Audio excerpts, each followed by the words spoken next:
Isang mapagpalang umaga po muli sa ating lahat, mga kapatid. At muli ihanda natin ang ating mga sarili sa pag-aaral dahil tayo po ay nasa Bible study. Po, kung mapapansin po natin, bawat araw umahakyan tayo at nauubos ang oras. Kaya naman sana ang pananampalatayang ating taglay ay hindi rin nauubos. Po, dahil kung mapapansin natin na kailangan ito sa pamumuhay para tayo magkaroon ng kalakasang espiritual dahil sa salitang ito ng ating Panginoong Yesus na magbibigay sa atin ng kalakasang pisikal at espiritual. Tayo po ay nasa mga importanteng babae sa Biblia dahil nga tayo ay nagpalit ng paksa para gunitain ang National Women's Month na tungkol sa lakas ng mga babae na ipinapakita dito sa Biblia. At ipinakita po natin ng nakaraan ang kasaysayan ni Ruth na sa talaga namang pangyayari ay magkaaway ang manugang at biyanan. Pero ito ay magkasundo. So isang halimbawa ito sa mga Kristiyano na maging mabuti tayo sa ating mga kasama sa bahay, sa ating mga manugang, at ganoon din sa mga kung sino man yung mga biyanan ay dapat parehong may takot sa Diyos para magkaroon ng magandang resulta sa huli. So yung mga importanteng babae niya sa Biblia, ang pangalawa nating paksa na pagtutuunan sa araw na ito ay may kinalaman naman dito sa ina ng ating Panginoong Yesus, si Maria. Napakahalaga ng ginampanan ng babaeng ito dahil wala siyang katutol-tutol sa sinabi ng Diyos nang siya ikausapin ng anghel. Pwede naman yung sabihin, bakit ako?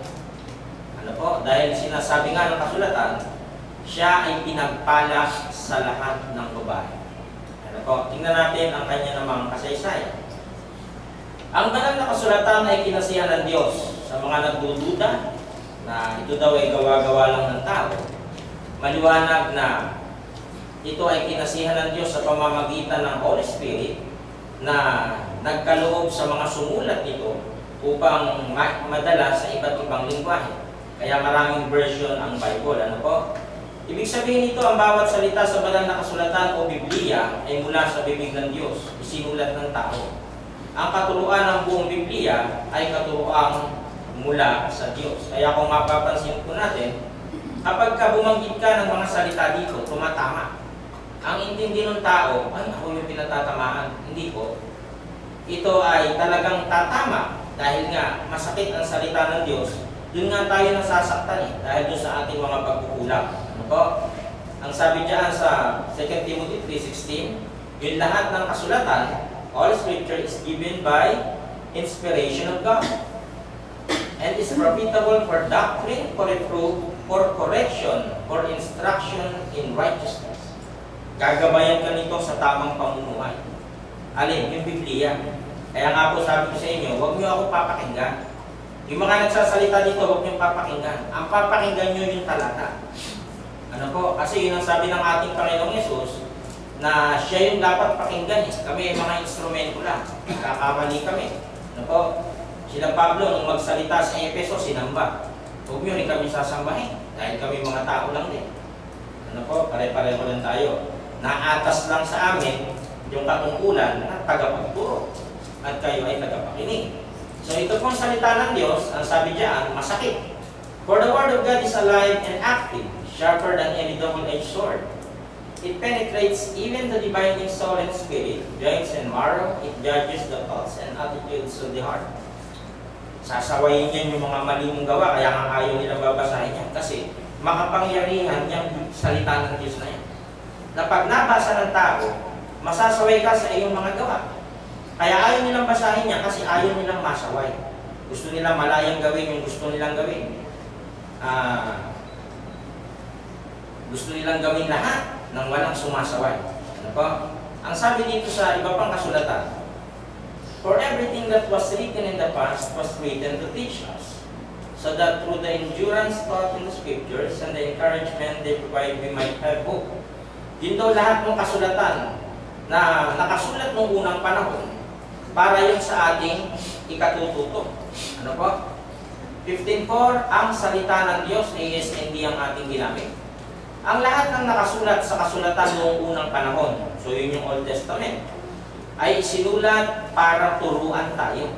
Sa mga bagong mananampalataya, yung mga nakasulat sa Old Testament ay magtuturo. Kaya nga hindi na tayo sakop noon. Wala tayong ikapo, kasi utos yun sa Israel. Ano po? Wala tayong tithes. Ano po? Na ginagawa ng ibang mga relihiyon dyan na nagbibigay pa ng sobre. Ang sukatan ng pagbibigay sa Old Testament, sa puso. Kung ano yung ipinasya ng puso mo, huwag mabigat sa loob. Laging binabasa yan, mamaya pagbasahin na naman. Kasi ayon nyo sa kagustuhan ng Diyos. Sa madaling salita po, lahat ng nakasulat sa Old Testament, isinulat para turuan tayo. At sa pamamagitan ng kasulatan, tayo magiging matatag at malakas ang loob at magkakaroon ng pag-asa. Kaya nga po, ang kinuha natin ng nakaraan ay si Ruth para maging halimbawa sa atin. So ngayon naman sa New Testament ay kukuha tayo ng isa pang halimbawa. Totoong mayaman sa aral ang lumang tipan sa iba't ibang katuruan ukol sa Diyos, sa mga taong Diyos. Sa bagay ito, ang lumang tipan ay mayroong malaking bahagi sa pananampalatayang Kristiyano. Makikilala natin ang ilan sa mga babaeng may takot sa Diyos. Yan, si Sarah, ang dami. Sila Rachel, kung sino-sino pang mga binanggit yan, si Ruth, Esther the Queen, kung sino-sino pa. Na binanggit sa Biblia, marami tayong matututunan sa kanilang buhay. Marami sa kanila ang nabanggit na hindi dapat tularan, kagaya nung babaeng si Delilah. Yan, hindi dapat tularan yan. Dahil masasama yung gawa. Ngunit marami din sa kanila ang kahanga-hanga na lumakad na kasama ang Diyos. So ito nga ang ating bibigyang puntos sa umagang ito, ang may kinalaman dito sa ina ng ating Panginoong Yesus na si Maria. Mahirap magbuntis. Alalahanin niyo po, naglakad pa ng malayo yan para lang sa census. Kaya nagutan ng panganganak yan. Ano po? Kaya para dalhin niya ang anak ng Diyos ay isang napakabigat na responsibilidad po ito. Kaya nga sa sobrang paghanga ng iba sa kanya, sinanggan. No? Bakit nagkaganon? Yung ipapanganak ang sasambahin, hindi siya. So yan tinatawag nilang Mama Mary daw. Ano? Mary was a first century Jewish woman of Nazareth, the wife of Joseph and the mother of Jesus. The Synoptic Gospels name Mary as the mother of Jesus. The Gospel of Matthew and Luke describe Mary as a virgin who was chosen by God to conceive Jesus through the Holy Spirit. The Synoptic Gospels, kaya tinawag na Synoptic, Matthew, Mark, Luke, John, kasi common view, same event ng mga isinulat, kaya Synoptic Gospel. Matthew, Mark, Luke, John. Yung iba detalyado, yung iba hindi detalyado. Ganon. So kaya sila ay magkakaisa yung mga writers na isinulat yan. After giving birth to Jesus in Bethlehem, she raised him in the city of Nazareth in Galilee and was in Jerusalem at his crucifixion. Kaya mahirap yan. Yung ipinanganak mo, makikita mo, papatayin. Diba? Kaya kung mapapansin nyo yung damdamin ng isang ina, yan, the story of Mary of Nazareth, ay mahirap ipaliwanag. Naalala nyo doon sa balita yung nawawalang bata. O, diba? Siyempre, nanay ka. So, ganyan, nakikita natin ang isang sitwasyon ng pagiging isang babae na siya ay pinili ng Diyos. Bakit nga ba siya ay pinili? Titingnan natin ang kanyang kasaysayan. Magbasa tayo ng mga talata. Nagpakita kay Maria ang anghel. Ayon sa Lucas 1:26 ang salita ng Diyos.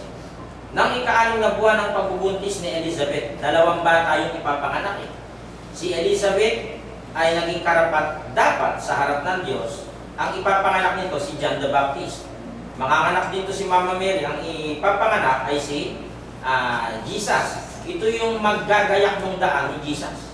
Kaya 2 bata ipapanganak. Ano po? Inutusan ng Diyos ang anghel na si Gabriel na pumunta sa layo ng Nazareth sa Galilea. So yung mga angel dyan may pangalan. Etong pangalan ng angel dito si Gabriel. Ito yung pagdating sa communication.